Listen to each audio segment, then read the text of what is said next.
Bismillahirrahmanirrahim. Welcome back guys to my YouTube channel. Today we are going to start our 12th lecture that is about phylum Echinodermata. इसमें हम इसके characteristic features इसकी diagrams के through जब इसको understand करने की कोशिश करेंगे. So let's begin the lecture. सबसे पहले हम इसके फीचर्स देख लेते हैं, ओवरव्यू कर लेते हैं कि एकाइनोडर्मेटा जो है वो होते क्या हैं, कैसे के नज़र आते हैं, उनका स्ट्रक्चर कैसे है. तो एकाइनोडर्मेटा के बारे में अगर बात करें तो ये एक्सक्लूसिवली मेरीन होते हैं, यानी कि ये समुंदर वाले इलाके में रहते हैं, इक्वेटिक में रहते हैं, लेकिन स्पेसिफिकली ये समुंदर वाले एरिया में जो है वो रहते हैं. फिर हम इनकी बात करते हैं. इनकी बॉडी के अंदर बहुत ज़्यादा डाइवर्सिटी होती है, वैरायटी होती है, बहुत सी इकसाम की इनकी बॉडी होती है. कुछ ऑर्गेनिजम्स ऐसे होते हैं जिनकी बॉडी जो है वो फ्लैटेंट होती है, जिसमें केक अर्चिन आ जाता है. अगर हम फ्लैटेंट बॉडी की बात करें तो इट्स लुक लाइक दिस. ये फ्लैटेंड बॉडी है, केक अर्चिन की बॉडी है, ठीक है, जो फ्लैटेंड बॉडी को शो करेगा.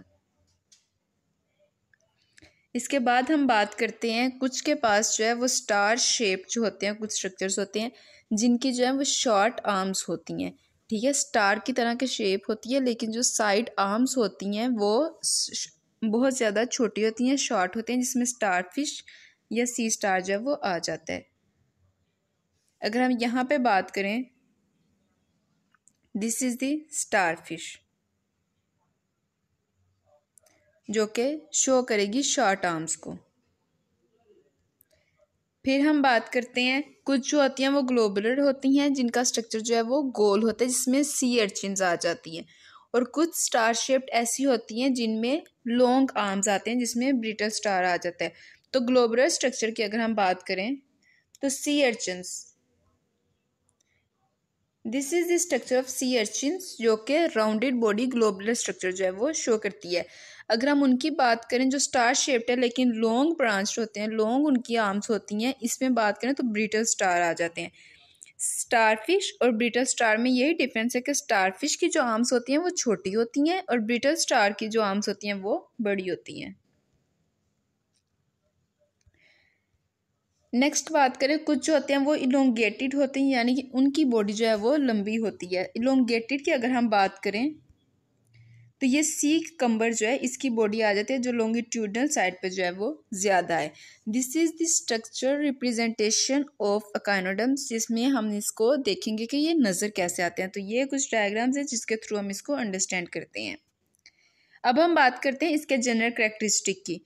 अगर हम एकाइनोडर्म के जनरल करेक्टरिस्टिक की बात करें तो सबसे पहले हम डिस्कस करते हैं टिश्यू लेवल या सिमेट्री को. इसमें बात करें तो एकाइनोडर्म्स जो होते हैं वो ट्रिप्लोब्लास्टिक होते हैं.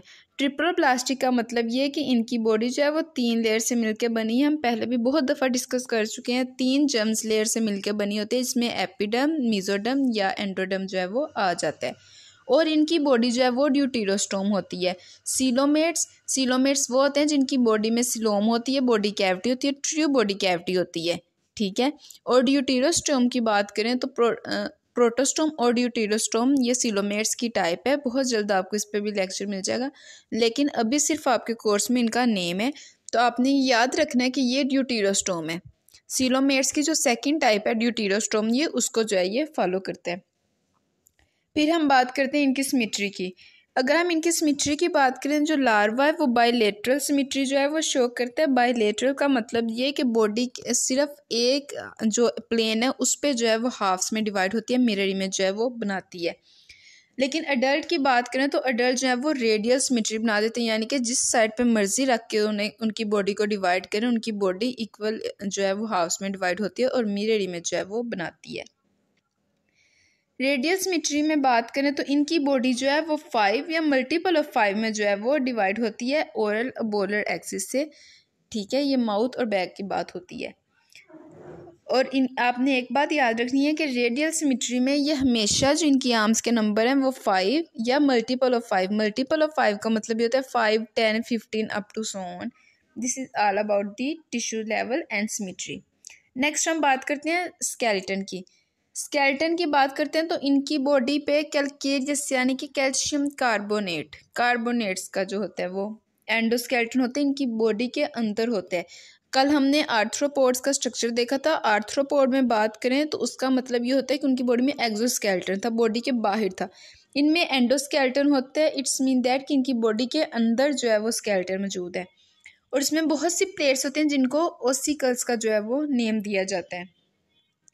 ये जो प्लेट्स हैं ये मेसोडर्म यानी कि सेकंड जो लेयर है वहाँ से ड्राइव की जाती हैं। फर्स्ट लेयर एपिडर्म होती है, सेकंड लेयर मेसोडर्म, और जो इनर लेयर होती है उसको एंडोडर्म कहते हैं। तो ये प्लेट्स जो है मेसोडर्म से ड्राइव की जाती हैं जिनको ओसिकल्स कहा जाता है।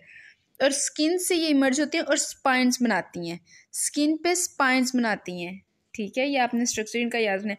अकाइनोडर्म की बात करें तो अकाइनोडर्म का मतलब ये है, अकाइन का मतलब होता है स्पाइंस बनाना, तो डर्म का मतलब स्किन। अगर स्पाइनी स्किन है इट्स मीन दैट कि वो जो ऑर्गेनिज्म है उसको अकाइनोडर्मेटा में प्लेस किया जा रहा है। फिर हम बात करते हैं वाटर वेस्क्यूलर सिस्टम में। अकाइनोडर्मेटा का बहुत इंपॉर्टेंट एक फीचर है कि इनके पास वाटर वेस्क्यूलर सिस्टम होता है जिसमें ट्यूब्स और स्पेसिस होती हैं। वाटर वेस्क्यूलर सिस्टम जो है वो ट्यूब्स या स्पेसिस से मिलकर बनता है जो कि सिलोम के अंदर होती हैं, इनकी कैविटी के अंदर होती हैं। अब उनसे क्या होता है, एक रिंग कैनाल जो है वो निकलती है। रिंग कैनाल माउथ के जो है वो ऊपर सर्कल कर देती है, उसको सराउंड करती है, और फिर जो है वो बाहर की तरफ खुलती है एक ओपनिंग के थ्रू, सीव लाइक प्लेट। ठीक है, सीव लाइक प्लेट होती है जिससे वो बाहर की तरफ खुलेगी। रिंग कैनाल ने क्या करना है, माउथ को सराउंड करना है, और फिर बाहर जो है एक सीव लाइक प्लेट के थ्रू जो है उसने ओपन होना है जिसको मैड्रीपोराइट कहा जाता है। ये एक स्पेसिफिक पॉइंट है जहाँ से वो ओपन होती है। 5 या मल्टीपल ऑफ 5 रेडियल कैनाल जो हैं वो यहाँ से ड्राइव होती हैं रिंग कैनाल से। सबसे पहले आपने ये सीक्वेंस याद रखना है कि रिंग कैनाल जो है उसने डिवाइड होना है रेडियल कैनाल में, रेडियल कैनाल ने जो है वो लेटरल कैनाल में डिवाइड होना है, और लेटरल कैनाल ने एट लास्ट ट्यूब फुट बनाने हैं। ठीक है, रिंग कैनाल ने माउथ को सराउंड करना है, रिंग कैनाल ने इसके बाद जो है, और रिंग कैनाल ने जो ओपनिंग होनी है उसके आउटसाइड पे वो मैड्रीपोराइट में शो होनी है। फिर रिंग कैनाल ने रेडियल में चेंज हो जाना है, रेडियल से लेटरल कैनाल्स में, लेटरल कैनाल से ट्यूब फीट में जो है वो चेंज हो जाना है। ट्यूब फीट के स्ट्रक्चर की अगर हम बात करें तो ट्यूब फीट जो है वो एक्सटेंशन आता है, यानी कि उसी का पार्ट आता है, उसी से आगे ज़्यादा जो है वो लगाया जाता है। वाटर वेस्क्यूलर सिस्टम की ही एक्सटेंशन है, उसी का जो पार्ट है वहाँ से अटैच होता है। ये क्या करेगा, ये हेल्प करता है सबस्ट्रेट से अटैच होने में। ट्यूब फीट जो है ये अटैचमेंट में जो है वो हेल्प करता है। जैसे ही वाटर ट्यूब फीट से जाता है, ड्रॉबैक वापस जाता है, तो ट्यूब फीट जो है वो कॉन्ट्रैक्ट करते हैं, और जैसे ही वो कॉन्ट्रैक्ट करते हैं तो उनकी बॉडी जो है वो पुल होती है। तो इस तरह जो है ये इनका मैकेनिज्म जो है वो शो किया जाता है।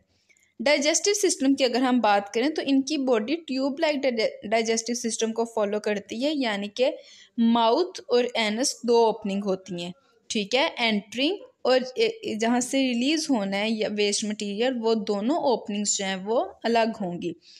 इनकी बॉडी में सबसे पहले माउथ आता है, माउथ जो है वो एसोफेगस में जाता है, फिर स्टमक, इंटेस्टाइन और लास्ट में रेक्टम में जाता है। जो रेक्टम है वो एनस के थ्रू जो है वो बाहर की तरफ ओपन होती है। इट इज़ अबाउट इस डाइजेस्टिव सिस्टम। फिर हम इसका अगर स्ट्रक्चर डिस्कस करें, this is the ring canal.